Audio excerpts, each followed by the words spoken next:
Welcome to Alchemy with Bronwyn, a podcast dedicated to helping you live an inspired, heart-centered life by cultivating energetic mastery. We delve deep into how to organize our life force around what matters most. I'm your host, Bronwyn Isla, board-certified acupuncturist, mama, dancer, and practitioner on the path of illumination.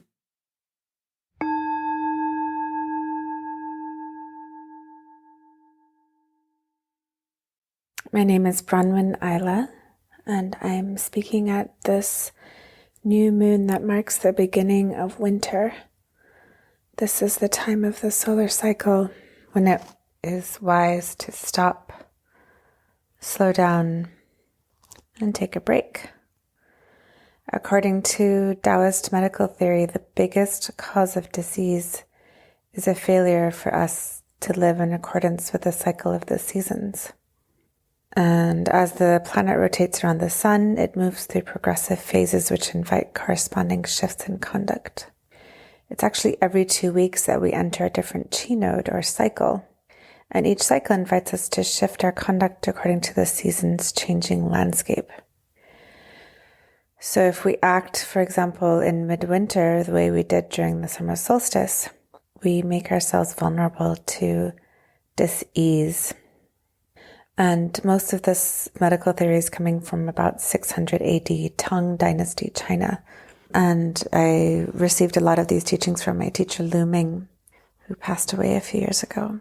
If you'd like to hear more about this lineage and the Tong Shu, which is the Chinese almanac, that is where a lot of the information about the cycles is based, you can go to my website at bronwynila.com/cycles. So when we are living in harmony with the cycles, we align ourselves with an earthly realm. And we have an ancestral prayer to live in a deeply embodied earthly existence that is in harmony with our surroundings. We don't live in a fairy world. We're not living in a place of ghostly, it's like living as a ghost, actually, if we begin to not live in a way that's connected to what's happening around us. This is how ghosts behave. So having an earthly existence and being in the body world requires us to, if we want to be in health, to live in conduct with the way the earth is suggesting with its cycles. So the environmental chi needs to be taken into account when considering correct conduct. And conduct in this context is not a Judeo-Christian kind of concept of punishment or morality. It's simply resultant. What we experience in the present moment is the result of our conduct in the past. So we're now moving into the first days of winter when the yin hides the yang. It's a time of growing cold where we develop big yin chi. The days get shorter and the nights get longer. Yin characteristics include cold, dark, quiet, inert, dense, watery, and night. Whereas yang is the energy of movement, action, heat, dominance, and production. Big yin rests in big stillness, which means that during this time of year, small, wiggly, fast-moving young energy creatures like insects and mosquitoes go dormant and disappear. That annoying, aggravating young energy that we associate with buzzing flies is replaced with a slow, quiet, internally focused repose. Winter is the time when big yin is free to develop unhampered by Yang's effects of doing, being busy, and moving fast. When we carry the summer yang energy into the winter, we miss out on this tremendous opportunity for recovery that the winter seasonal cycle offers. Now is the time to turn inward. It is the time of the water element, which corresponds with the kidney and bladder organs and meridians. During this time, it is important to not bend over backwards trying to get stuff done, lest we overflush the kidneys and exhaust the adrenals. In aligning ourselves with the seasonal cycles, we are wise to take our cues from nature. The animals are heading into hibernation. The plants are going down into their roots, some of them digging so deep as to reveal nothing of themselves above ground. Water makes its way down from the sky, and the shamans go into retreat. Wintertime is an opportunity to fall deep down into the depths of the ocean, of the unknown, of the mystery. A healthy water element is at home in the depths of the unknown and is comfortable celebrating the darkness. The unhealthy water element keeps going and doing, recklessly pushing the perpetual flight or fight mode, and thus taxing the adrenals as it pushes on, despite the season's call for quiet and stillness. In a harmonized cycle, the autumn is a time to store, while the winter is when we withdraw. Spring's impending resources are external, so we have to cultivate our internal resources during our winter retreat time to be ready for and aligned with the fresh lettuce that spring promises. It's why the craving to live in a warm climate year-round is a symptomatic derangement that demands Yang's constant external engagement while denying the natural cycles the earth endures. So many people will say, oh, in the wintertime I need to go in Mexico or go to this really hot, sunny place. But there's a denying actually of the winter time of the yearly cycle. So I'm going to go over a few simple ways to protect your kidneys during the winter and harmonize with the season. The idea is that the winter actually offers a really amazing opportunity to replenish our kidneys.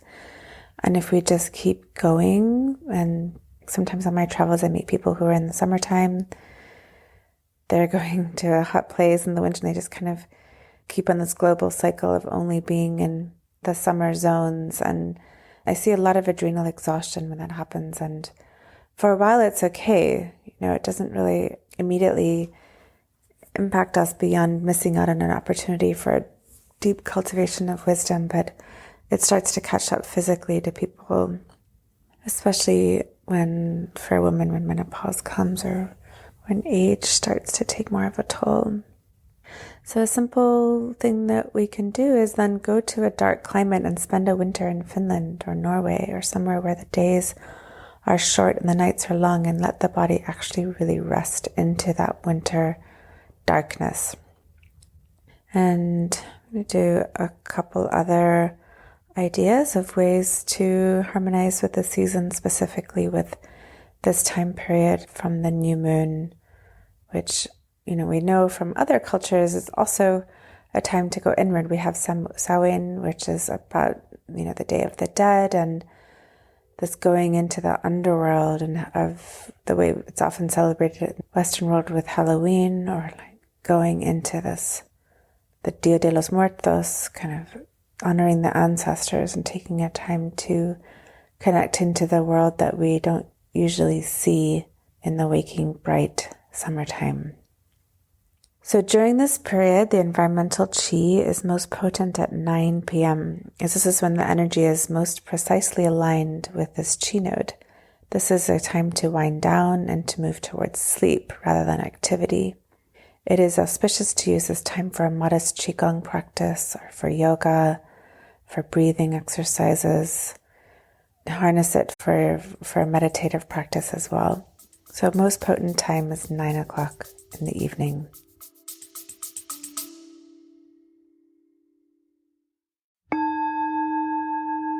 You can support this podcast and the work that I do with a monthly membership starting with as little as $3 a month. Higher subscription rates give you live weekly calls with me, which include video content. The biggest reason to support this work is so I can continue to make this transformative content for people everywhere in a sustainable way. Please go to bronwyn.love to find out about support options. That's BRONWYN.love.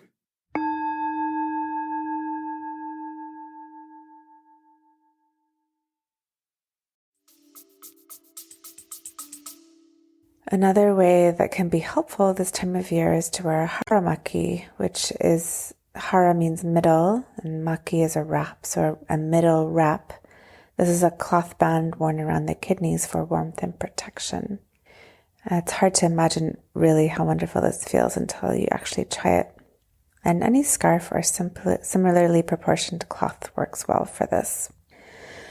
Another practice that's really important all year round, but especially in the winter time, is to do morning water.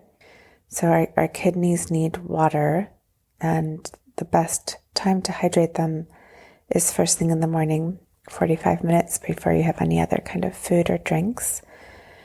And I would drink a big jar of water with half cold and half boiling water, so it's just drinkable and nice and warm for the spleen. You can put a little bit of orange oil or lemon juice in there, along with a little bit of salt to guide that hydration to the kidneys. And this is a wonderful practice if you don't have it. And I do have a blog just on morning water, which can be found at bronwynila.com/morningwater.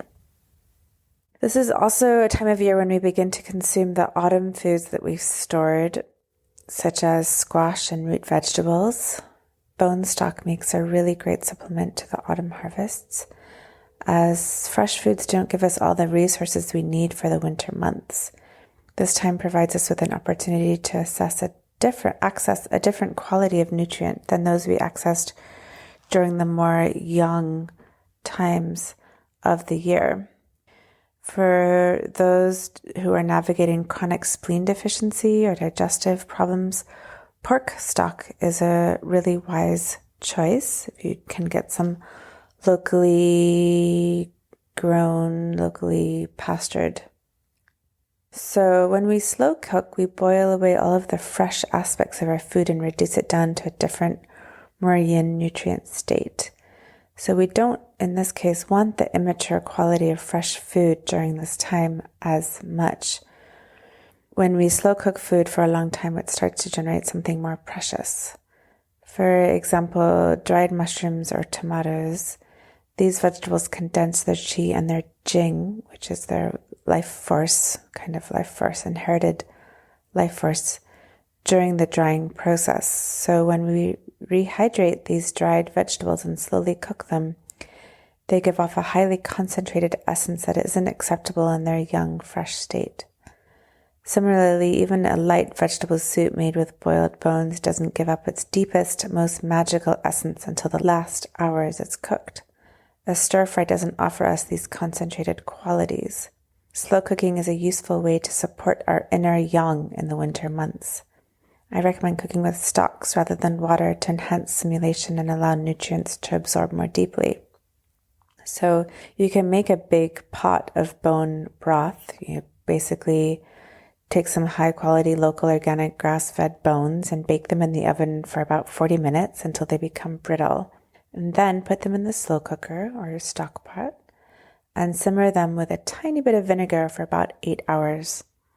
So to get this stock really gelatinous, you'll need to boil the bone marrow or bone tissue as well. When you're done simmering, strain out the bones and freeze the stock into ice trays. And then you can also just drink it and as bone broth, but you can also freeze it into ice trays and then use 1 cube at a time when cooking anything that invites you to use water. You just add the ice cubes to other soups or different kinds of anything, really. Another way to protect qi and yang and yin this time of year is to dress warmly. We have to remember that the qi report is not the same as the weather report. So even in, for example, here in this part of California, it's quite warm in November, or it has been, but that doesn't mean that we're not vulnerable to pernicious winds that come off the ocean. So even though it might not be cold, it's still important to dress warmly, and especially around the neck, kidneys, wrists, and ankles. And if we don't do this, the body needs to work harder to protect ourselves from pernicious invasions, such as colds and flus. And then instead of using the resources to protect our bodies, it's using those resources to warm us up. Or instead of using it to digest food, it's using it to warm us up. So if we can just keep ourselves warm, then the body can use its energy reserves to fight off different kinds of pathogens or eat, digest, transform, and transport the food we take in into chi rather than having to work just to kind of keep us warm. This is a really, really beautiful time of year to practice dream work, dreaming with intention. So keeping a journal by your bed and before going to sleep, have the intention to remember and be awake in your dreams. And then in the morning, before doing anything else, just kind of rolling over and writing in your journal any dreams that you remember at this time. This is a really great time to harness the power of your intuition and being guided by these deeper energies of our soul purpose, or out beyond our analytical mind and into the world of dreams and symbols and memories, different ways of being guided besides the logical brain.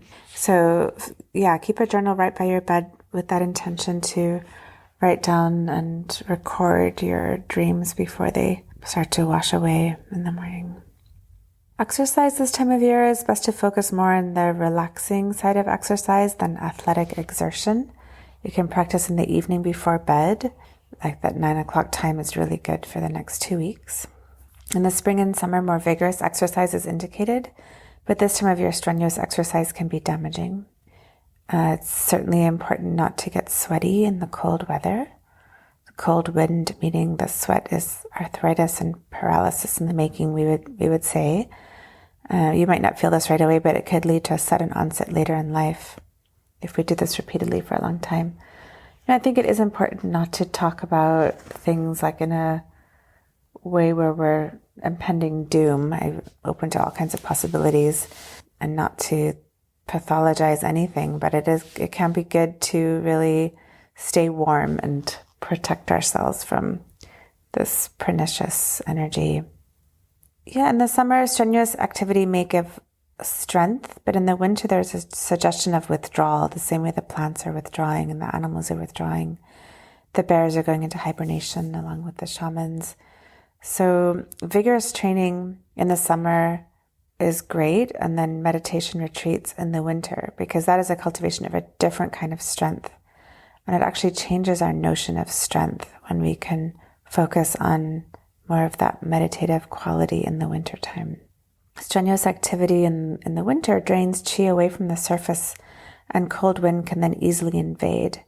So misconduct in terms of not wearing enough layers, getting really sweaty, being really strenuous, it routinely enables us with, our misconduct can be enabled by temperature control, like air conditionings and heaters and things like that. So it's like, oh, I'll just get cold and sweaty and then I'll go into this warm room. And then, so it's like an enabling of not actually being in right relationship with the environment. So, light bulbs are that, for example, at nighttime, having lights on allows us to have less time in the dark, less time in that underworld zone, and less time to really contemplate our death. Determined, that we're all going to die, unless you have some secret that I don't know about. So winter is actually a time of year that can prepare us for contemplation of our own death. When, strength is a good idea as a teenager, but the older we get, longevity becomes more interesting and appealing than strength. It's a kind of maturation process where instead of strength being the primary goal, it becomes more of longevity and quality. The things that make us strong should turn into those things that give us long life. This idea that I can be stronger than nature, that probably came from Christianity. It's not masterful to not live in harmony with nature. That's not a kind of mastery. That's a kind of teenage strength. So this idea that power that can't respond is not actually power, and strength that can't sense how to use itself is not strength. We need to have the sensitivity to know when to use strength. That's actually an essential part of wisdom. It's not only about being strong. You can even look at this on a fiber level with muscles. It's not only about their ability to contract, but also about their ability to lengthen.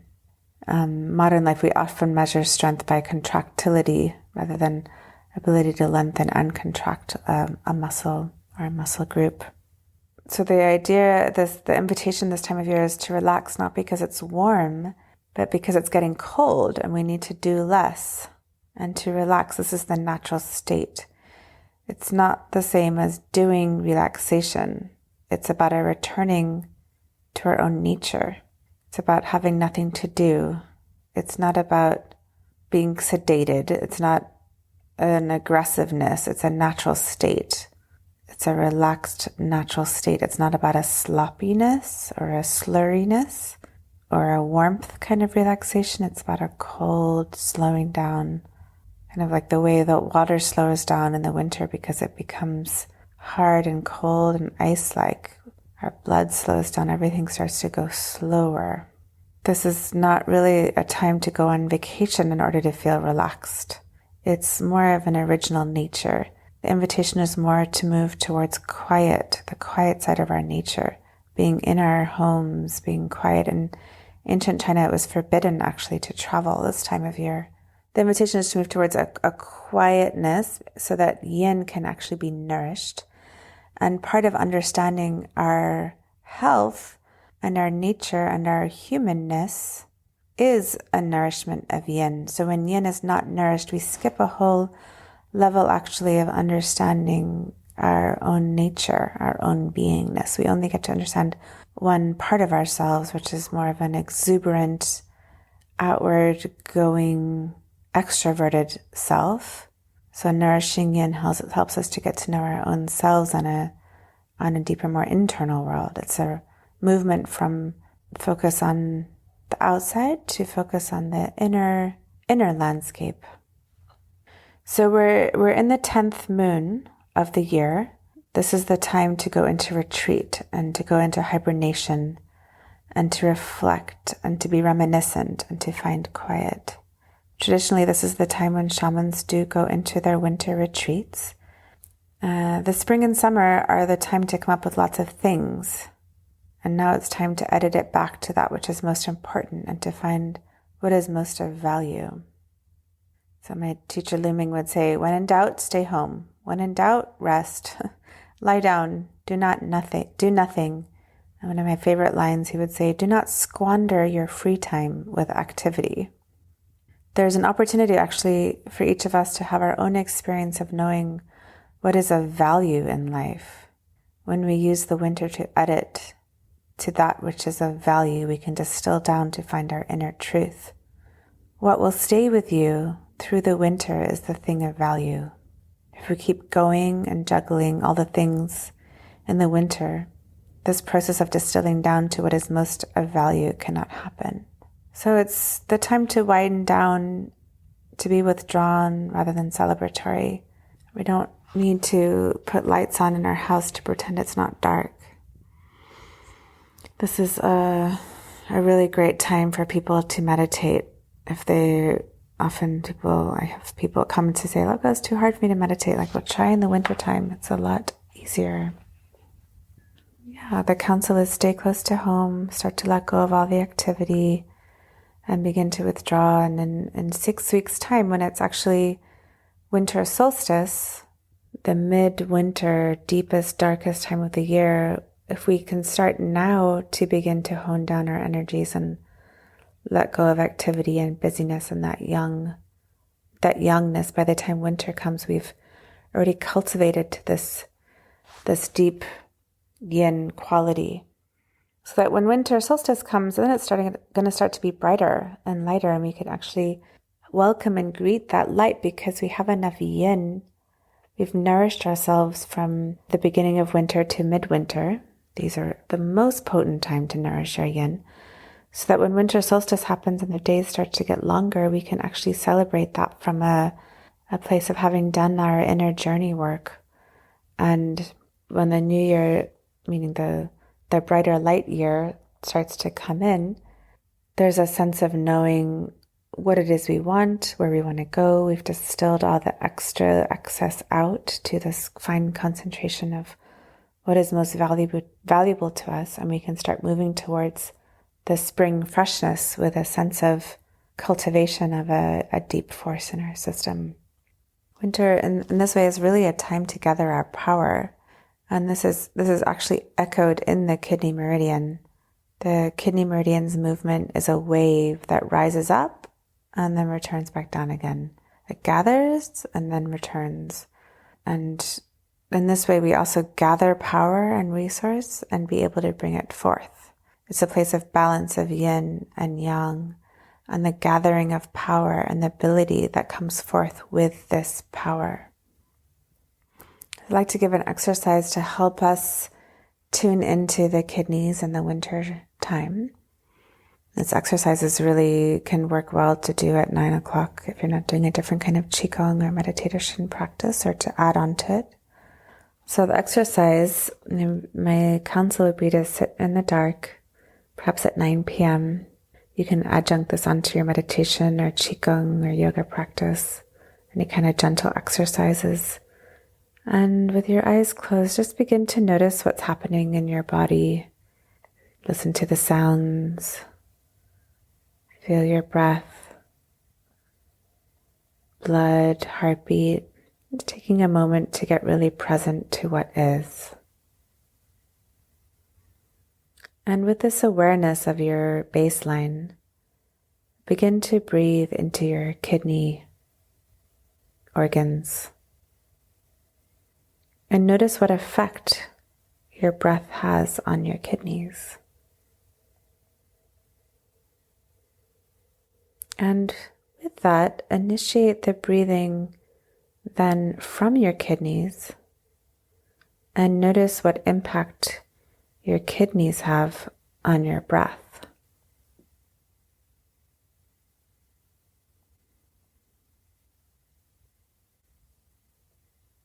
And then we're going to take a moment to sound into the kidneys.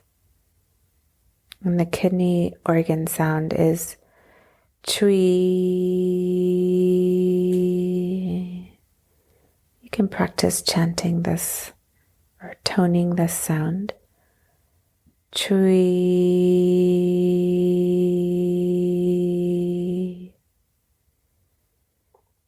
Chui.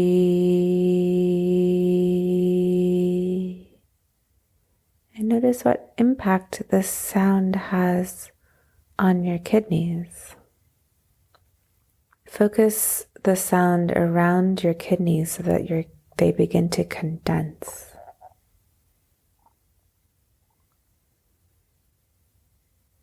So you're focusing the chui sound around the kidneys so that they begin to become condensing. And then focus the sound in the center of the organ so it helps them to expand. Chui.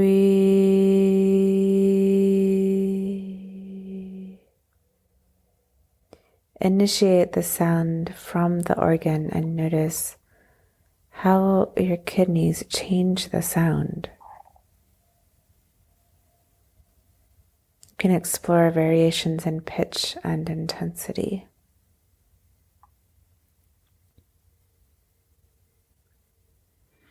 And then you can begin to jiggle into your kidneys. A little bounce or wiggle can be small. And notice how jiggling changes your kidneys. And then jiggle from your kidneys and notice how that changes your movement. How do the kidneys actually want to move you?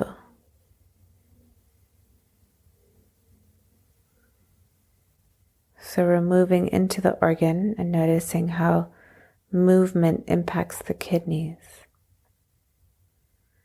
And then you can initiate movement from the kidneys and notice how it impacts movement.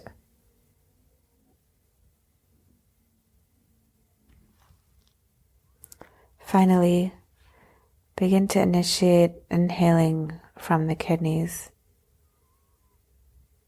And then as you exhale, chui. Let the sounds come from the kidneys as you exhale. Chui.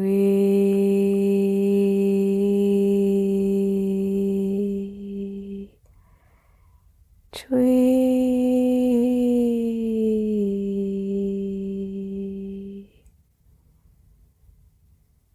Chui.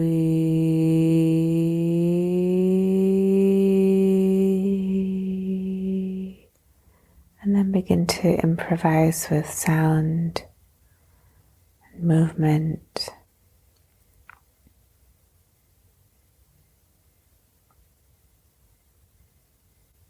And you can keep going with this as long as it feels good, and as you're ready, make your way towards dream time. Thank you so much for listening. I wish you a super deep, blessed up, nourishing time as we head into the darkest time of the year, going from this 10th new moon and heading into deep, dark winter. Go gently, be gentle with yourself and others, be kind, be nourished, slow down. Let yourself say no to overextending yourself and find that deep yin nourishment that's actually only available this time of year. Blessings. If you'd like more information, you can go to my website at bronwynayala.com.